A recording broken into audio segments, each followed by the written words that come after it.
BJP की चुनावी जनसभा में इकट्ठा हुए पार्टी के सभी छोटे बड़े पदाधिकारी एवं कार्यकर्तागण, आज आप लोग देश में व यहाँ आपके उत्तराखंड प्रदेश में भी लोकसभा के लिए हो रहे आम चुनाव में आपके हरिद्वार लोकसभा की सीट व इससे लगी अन्य लोकसभा की सीटों से भी चुनाव लड़ रहे अपनी पार्टी के उम्मीदवारों के समर्थन में मुझे सुनने के लिए यहाँ इकट्ठा हुए हैं, तो उसके लिए मैं आप सभी लोगों का हार्दिक दिल से आभार प्रकट करती हूँ। वैसे आप लोगों को ये मालूम है कि हमारी पार्टी कांग्रेस, बीजेपी व अन्य किसी भी विरोधी पार्टी के साथ मिलकर नहीं, बल्कि अकेले ही खासकर यह अपने गरीबों, मजदूरों, दलितों, आदिवासियों, पिछड़े वर्गों, मुस्लिम व अन्य अक़लियतों के बलबूते पर ही ये चुनाव लड़ रही है। जो इनमें से पार्टी से जुड़े ये लोग अपनी पार्टी के उम्मीदवारों को जिताने में पूरे जी जान से लगे हुए हैं। हालांकि आज आपके यहाँ इकट्ठा हुई अपार भीड़ व भीड़ के जोश को भी देखकर अब मुझे ये काफी हद तक भरोसा हो गया है। खास तौर से कार्यकर्ताओं के जोश को देखकर मुझे ये काफी हद तक भरोसा हो गया है कि इस बार आप लोग चुनाव में यहाँ अपने प्रदेश से अपने पार्टी का बेहतर रिजल्ट जरूर लाएंगे। इसके लिए हमने आप लोगों का ध्यान तो जरूरी बातों की तरफ दिलाना चाहती हूँ और इस संबंध में विशेष कर मैं कांग्रेस, बीजेपी व इनके अन्य सभी सहयोगी दलों के बारे में ये कहना चाहूंगी कि आजादी के बाद शुरू में केंद्र व देश के अधिकांश राज्यों में भी ज्यादातर सत्ता या कांग्रेस पार्टी के हाथों में केंद्रित हुई है, किंतु इनकी खासकर दलित, आदिवासी व पिछड़ा वर्ग विरोधी तथा अन्य और मामलों में भी रही गलत नीतियों एवं गलत कार्य प्रणाली आदि की वजह से ही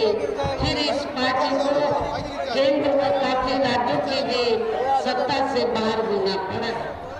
तथा यही स्थिति इनकी सहयोगी पार्टियों की भी बनी रही है, बनी हुई है, जिस कारण ही फिर बीएसपी को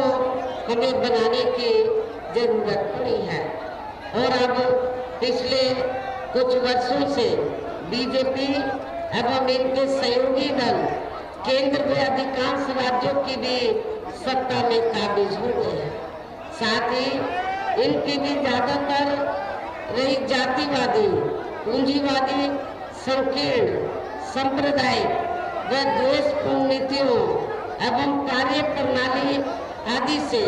तथा इनकी कथनी व करनी में भी काफी अंतर होने की वजह से ऐसा लगता है कि इस बार ये पार्टी भी केंद्र की सत्ता में आसानी से आने वाली नहीं है। इस बार भी ये Bharatiya Janata party and company के लोग केंद्र की सत्ता में आसानी से आने वाले नहीं हैं, बशर्ते यदि ये चुनाव इस बार फ्री एंड फेयर होता है तथा आम चर्चा के मुताबिक वोटिंग मशीनों में भी कोई गड़बड़ी आदि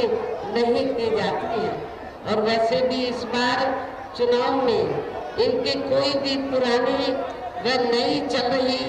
नाटकबाजी, जुमलेबाजी व गारंटी आदि काम में आने वाली नहीं है, क्योंकि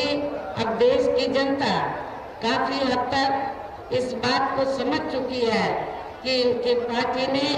अब तक देश के विशेषकर गरीबों, कमजोर तबकों, मध्यम वर्गीय एवं अन्य मेहनतकश लोगों को जो इन्हें अच्छे दिन दिखाने के असंख्य प्रलोभन भरे वायदे किए हैं तथा अनेकों हवाई व कागजी गारंटी भी दी है, काफी कागजी गारंटी भी दी है, तो उनका जमीनी हकीकत में अभी तक भी इन्होंने लगभग 1/4 हिस्सा कार्य भी नहीं किया है, बल्कि इसके स्थान पर इनका ज्यादातर समय व ताकत भी यहाँ इनके अपने चहेते रहे बड़े बड़े पूंजीपतियों एवं धनना सेठों को ही ज्यादा से ज्यादा मालामाल व धनवान आदि बनाने में तथा इन्हें हर स्तर पर छूट देने व बचाने आदि में ही लगी रही है, जिनके अधिकांश आर्थिक सहयोग से ही ये पार्टी व अन्य पार्टियां भी अपना संगठन चलाती हैं तथा चुनाव आदि भी लड़ाती हैं, जिसका काफी कुछ खुलासा बॉम्ब की आई रिपोर्ट से भी हो जाता है। इसके साथ ही अब ऐसा लगता है कि कांग्रेस पार्टी की तरह ही बीजेपी ने भी केंद्र के तमाम सरकारी जांच एजेंसियों का ज्यादातर राजनीतिकरण कर दिया है। इसके अलावा देश के किसान वर्ग भी वर्तमान बीजेपी की सरकार में शुरू से ही अपनी विभिन्न समस्याओं को लेकर काफी ज्यादा दुखी व परेशान रहे हैं और अभी भी है, जबकि यूपी में आपसे लगा हुआ स्टेट है यूपी, जबकि यूपी में 4 बार हमारी पार्टी की रही सरकार ने इनके हितों का भी हर स्तर पर विशेष ध्यान रखा है। और आप लोगों को ये मालूम है कि जब पहली बार मेरे नेतृत्व में सरकार बनी थी तो उस समय उत्तराखंड अलग से स्टेट नहीं बना था, उत्तर प्रदेश का ही हिस्सा था। तो तब उस समय पहली बार मेरे नेतृत्व में बनी सरकार ने तो आपके उत्तराखंड में यूपी के साथ साथ आपके उत्तराखंड में जो यूपी का हिस्सा होता था उस समय, तो यहाँ की जो जरूरतें थी, यहाँ के गरीब और मजलूमों की जो जरूरतें थी, खास तौर से पहाड़ी क्षेत्र के लोगों की जो जरूरतें थी, उसको हमने काफी हद तक पूरा किया। हमने वर्तमान बीजेपी की सरकार की तरह या पूर्व में रही कांग्रेस पार्टी की सरकार की तरह तो यहाँ के लोगों की उपेक्षा नहीं की, बल्कि लोगों के हित को ध्यान में रखकर प्राथमिकता देते हुए तो उस समय हमारी पार्टी की सरकार ने यहाँ ऐसा कोई भी कार्य नहीं होने दिया जिससे यहाँ की जो प्रकृति है तो उसके साथ खिलवाड़ किया जा सके, जैसा कि अब हो रहा है। आपके उत्तराखंड में प्रकृति के साथ तो बहुत खिलवाड़ हो रहा है, आए दिन इधर जमीन खिसकती रहती है, बहुत बुरा हाल है। और इतना ही नहीं, आप लोगों को ये मालूम है कि जो बरसों से आपके हल्द्वानी में जो बरसों से चाहे वो सरकारी जगह भी थी, हम मान लेते हैं उनके बाद,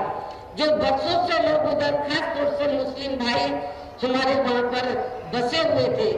तो उनको अलग करना ही था तो पहले उनके लिए अलग से रिहाइश की व्यवस्था सरकार को करनी चाहिए थी, लेकिन सरकार ने ऐसा नहीं किया।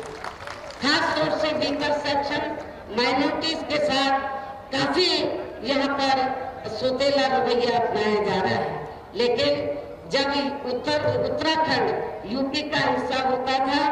तो हमने यहाँ के लोगों की जरूरतों को ध्यान में रखकर हमने कई जिले बनाए, तहसील बनाई, ब्लॉक बनाए और मैदान का काफी खाद्य सामग्री हमने आपके पहाड़ी क्षेत्र को दी थी, जो अब आप लोगों को होता हुआ नजर नहीं आ रहा है। इतना ही नहीं, बल्कि केंद्र में पूर्व की रही कांग्रेस सरकार की तरह ही वर्तमान भाजपा सरकार में भी इनकी जातिवादी, हीन, सांप्रदायिक एवं पूंजीवादी सोच व नीतियों के चलते पूरे देश में सर्व समाज में से खासकर गरीबों, दलितों, आदिवासियों, पिछड़े वर्गों, मुस्लिम व अन्य धार्मिक अल्पसंख्यक समाज के लोगों का भी पूर्ण रूप से विकास व उत्थान आदि नहीं हो सका है। और इस संदर्भ में जैसे आप लोगों को ये मालूम है कि पूरे देश में यहाँ दलितों, आदिवासियों एवं अन्य पिछड़े वर्गों का सरकारी नौकरियों में वर्षों से अधूरा पड़ा आरक्षण का कोटा भी अभी तक पूरा नहीं भरा गया है। विशेषकर एससी व एसटी वर्गों के सरकारी कर्मचारियों का पदोन्नति में आरक्षण तो अब काफी हद तक प्रभावहीन ही बना दिया गया है। साथ ही केंद्र व राज्यों में भी विरोधी पार्टियों की रही सरकारों ने इन सभी वर्गों को प्राइवेट सेक्टर में आरक्षण दिए जाने की व्यवस्था किए बिना ही इनकी सरकारों के ज्यादातर सरकारी कार्य अब प्राइवेट सेक्टर के जरिए ही इनके बड़े बड़े पूंजीपतियों व धन्ना सेठों आदि को ही दिए जाने के कारण अब इनको पूरे देश में आरक्षण का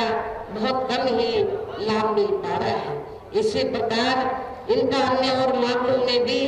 शोषण व उत्पीड़न आदि होना अभी तक भी बंद नहीं हुआ है। इनके साथ साथ मुस्लिम व अन्य धार्मिक अल्पसंख्यक समाज के लोगों की भी हालत हर स्तर पर या काफी ज्यादा खराब व दयनीय बनी हुई है, जिसका काफी कुछ खुलासा सच्चर कमेटी की रिपोर्ट में भी किया गया है। इतना ही नहीं बल्कि पिछले कुछ वर्षों से केंद्र व अधिकांश राज्यों में भी बीजेपी व आरएसएस की सरकारों के चलते हुए अब इनका विकास व उत्थान आदि होना भी काफी हद तक बंद सा हो गया है। आए दिन इन पर खासकर धर्म की आड़ में हो रही जुल्म जाति भी यह काफी ज्यादा चरम सीमा पर पहुंच चुकी है। इनके साथ साथ अपर कास्ट समाज में से विशेषकर गरीब लोगों की भी हालत हमें कोई खास अच्छी नजर नहीं आती है। इनकी गलत कृषि नीतियों के कारण किसान वर्ग भी आए दिन आंदोलित ही रहता है।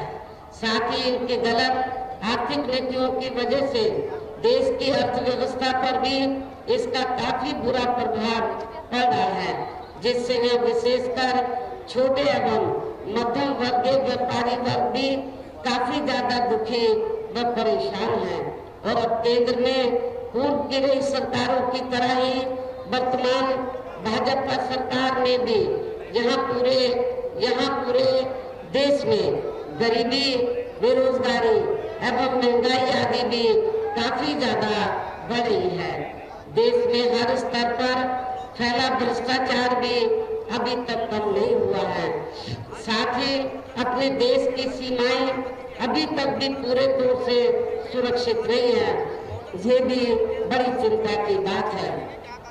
ऐसे में अब आप लोगों को देश में हो रहे लोकसभा चुनाव में कांग्रेस, बीजेपी व इनकी सहयोगी पार्टियों को भी केंद्र की सत्ता में आने से जरूर रोकना है। जिनकी गलत नीतियों व गलत कार्य प्रणाली आदि को आप लोगों को उनकी गलत कार्य प्रणाली व गलत नीतियों आदि को भी आप लोग काफी आजमा चुके हैं। और अब ये विरोधी पार्टियां किस्म किस्म के साम, दाम, दंड भेद आदि अनेकों हथकंडे इस्तेमाल करके केंद्र की सत्ता में आने की पूरी कोशिश में लगी हुई है, जिनसे अपनी पार्टी के लोगों को हर स्तर पर काफी ज्यादा सावधान रहना है। और इस मामले में विरोधी पार्टियां अपने अपने पक्ष में हवा बनाने के लिए खासकर मीडिया, ओपिनियन पोल व सर्वे आदि का जो बड़े पैमाने पर इस्तेमाल कर रही हैं, तो उनसे अपनी पार्टी के लोगों को बिल्कुल भी गुमराह नहीं होना है। इसके साथ ही विरोधी पार्टियों के विभिन्न रूपों में जारी किए गए इनके हवाई व प्रलोभन भरे चुनावी घोषणा पत्रों एवं वायदोवादी के बहकावे में भी अपनी पार्टी के लोगों को कतई भी नहीं आना है, जिन्हें ये पार्टियां चुनाव खत्म होने के बाद ज्यादातर अमल में नहीं लाती हैं और अब जिन पर से देश की जनता का अधिकांश विश्वास ही उठ गया है। यही खास वजह है कि हमारी पार्टी किसी भी चुनाव में अपनी पार्टी का कोई भी चुनावी घोषणा पत्र आदि जारी नहीं करती है। वैसे भी हमारी पार्टी किसी भी मामले में कहने में बहुत कम बल्कि कार्य करके दिखाने में ही ज्यादा विश्वास रखती है।